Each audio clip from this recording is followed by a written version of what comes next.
እንኳን ለጻድቁ አባታችን ለአቡነ ገብረ መንፈስ ቅዱስ ዓመታዊ ክብረ በዓል በሰላም በጤናና በፍቅር አደረሳችሁ አደረሰን። ሕዝበ ክርስቲያን በስመ አብ ወወልድ ወመንፈስ ቅዱስ አሐዱ አምላክ አሜን።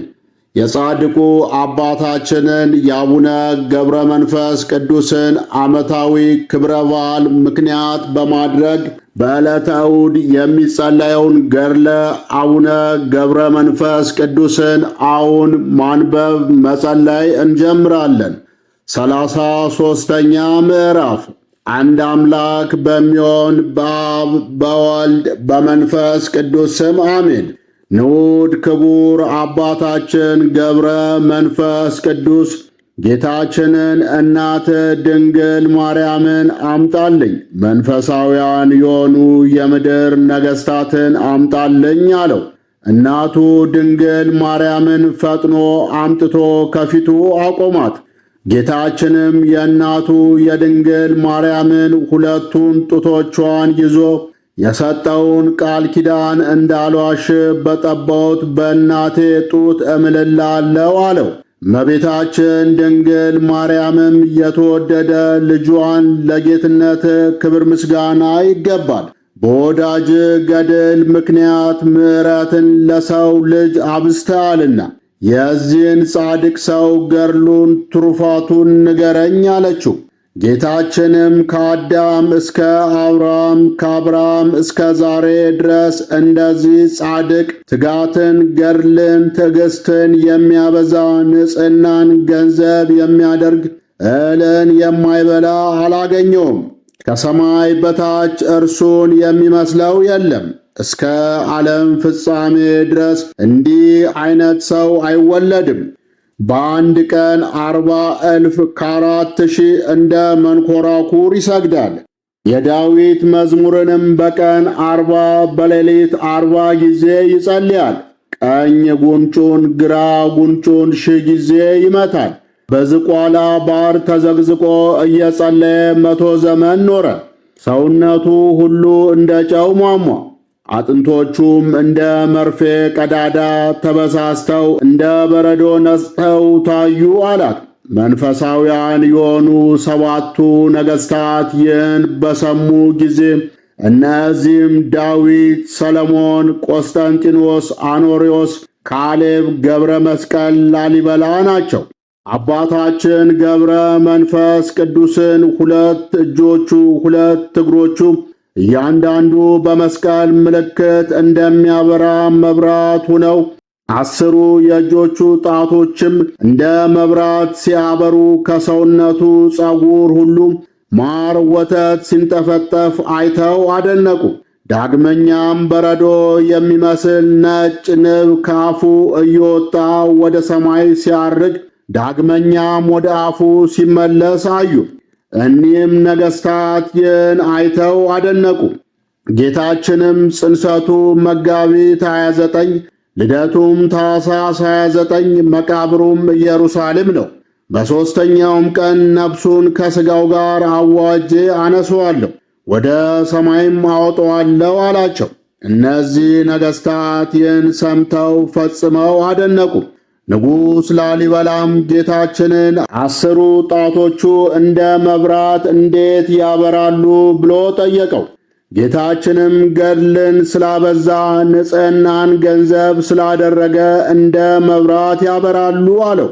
ዳግመኛም 562 ዘመን ውሃ ሳይጠጣ እህል ሳይበላ ሰውነቱን በገድል በትሩፋት ስላኖረ ነው አለው። ስለዚህም ከሰውነቱ ወተት ይንጠፈጠፋል። በቀንና በሌሊት 40 ጊዜ ስለሚጸልይ ነጭ ንብ ካፉ ይወጣል። በብርሃን ቤቶችም ማርን ይሰራል። መታሰቢያውን ዝክሩን የሚያደርጉ ሰዎች ኋላ በመንግሥተ ሰማያት በልተው ይደሰቱ ዘንድ ነው አለው። ንጉሥ ላሊበላም ጌታችንን ምን ያህል ጸጋ ሰጠው! ለቀደሙትም እንዲህ ያለ ሀብትን፣ ክብርን፣ የኃጥአን ምሕረትን አልሰጣቸውም። ለሐዋርያትም ጽኑ ተጋዳይ ለሆነው ቅዱስ ጊዮርጊስም ለመጥምቁ ዮሐንስም እንዲህ ያለ ስጦታ አልሰጣቸውም። ለእኔም እወዳለሁ ስትለኝ እንዲህ ያለ ስጦታ አልሰጠኝም። ጌታችንም እንዲህ አትበል፣ አንተስ በሥልጣን ኖርክ፣ በሥልጣንም ዘመን 10 አብያተ ክርስቲያናትን አነጽክ አለው። እርሱ ግን በማይቆጠር በጾም በጸሎት በትጋት በስግደት በገድል የብርሃን ቤቶችን ሠራ። ከአዳም ልጆች እርሱን የሚመስል ጻድቅ የለም።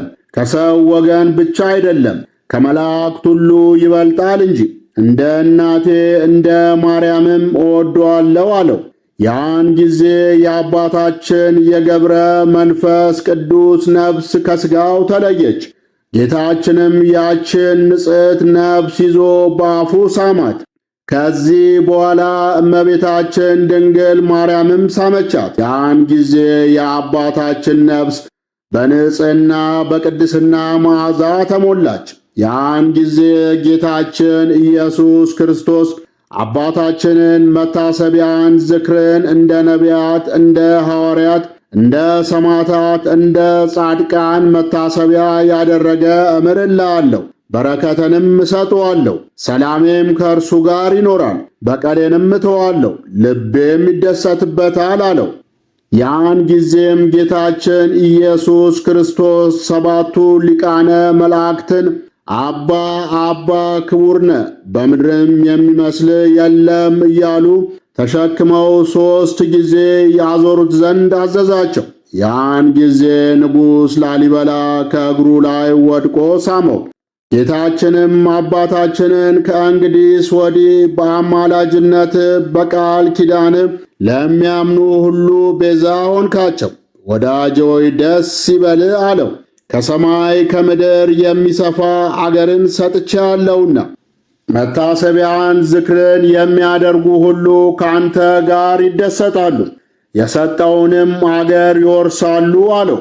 አባታችን ገብረ መንፈስ ቅዱስም አቤቱ ጌታዬ፣ ካንተ በቀር ሌላ ባዕድ አምላክ የማያመልኩትን አማኞች መንፈሳውያን የሆኑ የኢትዮጵያ ነገሥታትን ማርልኝ፣ በጥቃቅኑ ኃጢአት አትፍረድባቸው፣ መንግሥታቸውን ለሌሎች ለባዕዳን አትስጥባቸው አለው።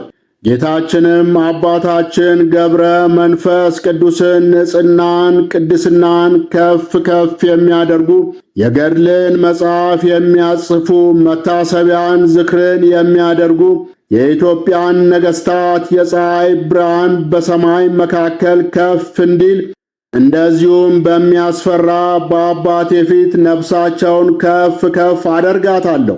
ዳግመኛም ዓለምን ለማሳለፍ በጌትነቴ በምመጣበት ጊዜ በባሕሪ አባቴ በአብ በባሕሪ ሕይወቴ በመንፈስ ቅዱስ ፊት በመላእክትም ፊት ሞገስን ባለሟልነትን አለብሳቸዋለሁ።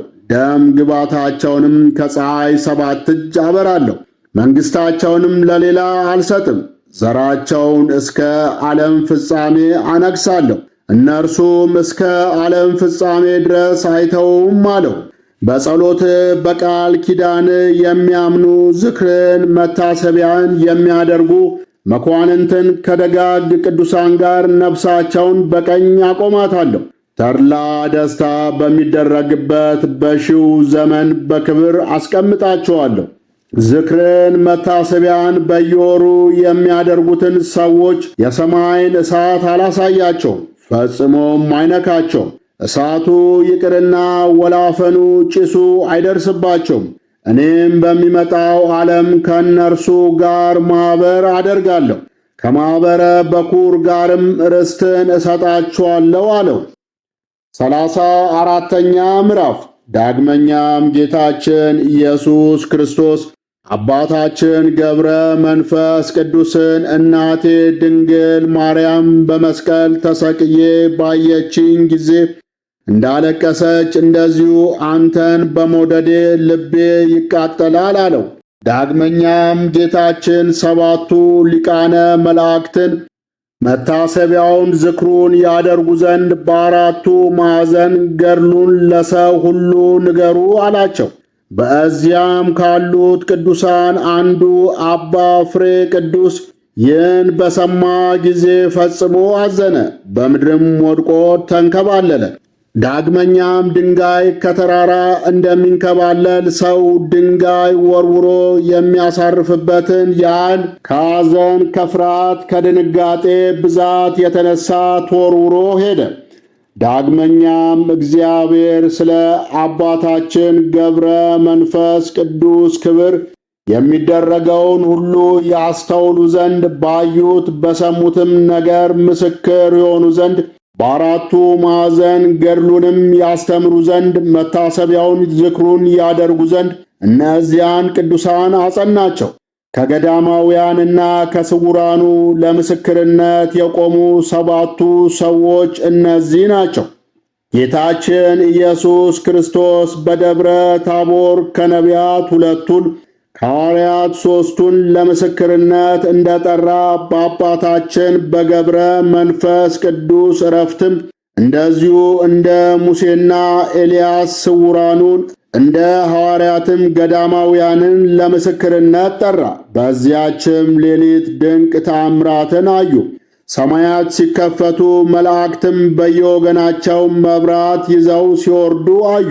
7ቱ ሊቃነ መላእክትንም ከሰራዊቶቻቸው ጋር እየተጨናነቁ እየተገፋፉ ክንፍ ለክንፍ እየተጋጩ ሲወርዱ አዩ። ቦታው ጠቧቸዋልና ቁጥራቸውም እንደ ክረምት ዝናብ ነጠብጣብ ነውና ሁለመናቸው እሳት ነበር። ልብሳቸውም እሳት ነበር። ግርማቸውም ያስፈራ ነበር። ክንፋቸውም እንደ ንስር ነበር። እንደ ወርቅ አመልማልም የተሳለ ነበር።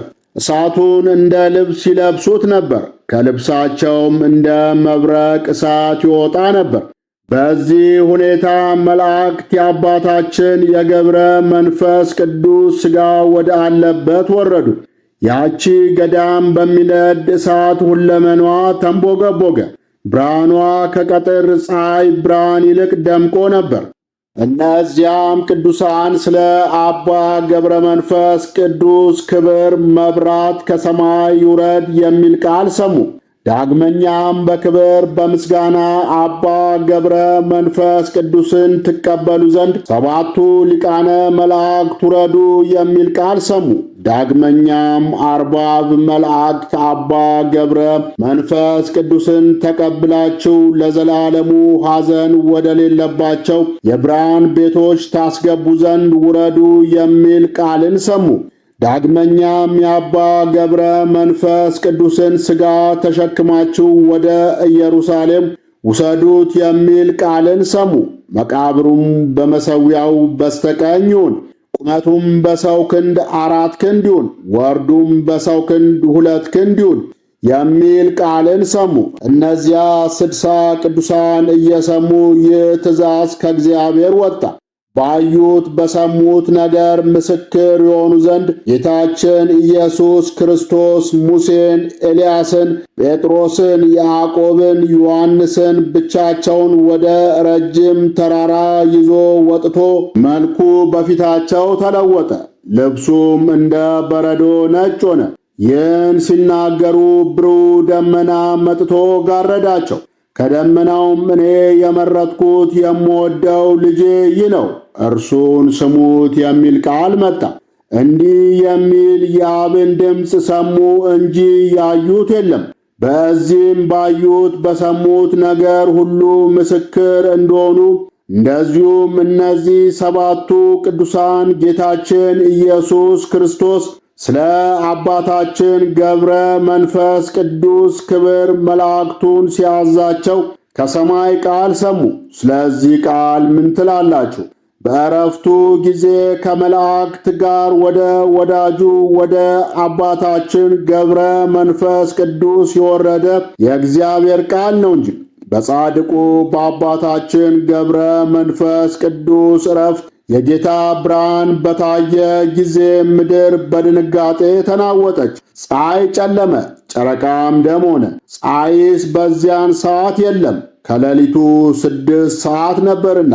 ጌታችን ኢየሱስ ክርስቶስ በዕለተ ዓርብ በተሰቀለ ጊዜ ፀሐይ እንደጨለመ ጨረቃም ደም እንደሆነ ጨረቃ ከዋክብት ብርሃናቸውን አጡ። ፀሐይ በሰማይ እያለ በዕለተ ዓርብ ጨለማ እንደሆነ በአባታችን በገብረ መንፈስ ቅዱስ ዕረፍት ጊዜ ጨረቃ እያለ ጨለማ ሆነ። በዚህም በዓለሙ ሁሉ የዕረፍቱ ታላቅነት ታወቀ። ይህን ሁሉ ጻድቃን ብቻ ያዩት አይደለም፣ እንቅልፍ ጥሏቸው ከተኙ ሰዎች በቀር በዚያን ጊዜ በዚያ አካባቢ የነበሩ ሰዎች ሁሉ አዩት እንጂ። በዚያች ሌሊት ጨረቃም ደም ሆኖ አዩአት። ከፀሐይ ከጨረቃ ይልቅ የሚያበራ ወደ ምድረ ከብድ የወረደው የእግዚአብሔርን ብርሃን ግን ይህን ያዩ ዘንድ ከሚገባቸው የዚያን አላፊ ዓለም ምኞት ከታናሽነታቸው ጀምሮ ከናቁ ሰዎች በቀር ያየው የለም። አቡ ቀለምሲስ ዮሐንስ የብርሃን ልጆች ትሆኑ ዘንድ በብርሃን ጌታ እመኑ እንዳለ የብርሃን ልጆች የተባሉ በዚህ ዓለም ኃጢአት ያልሰሩ ንጹሐን ናቸው፣ ለዘላለሙ ብርሃን አይለያቸውም።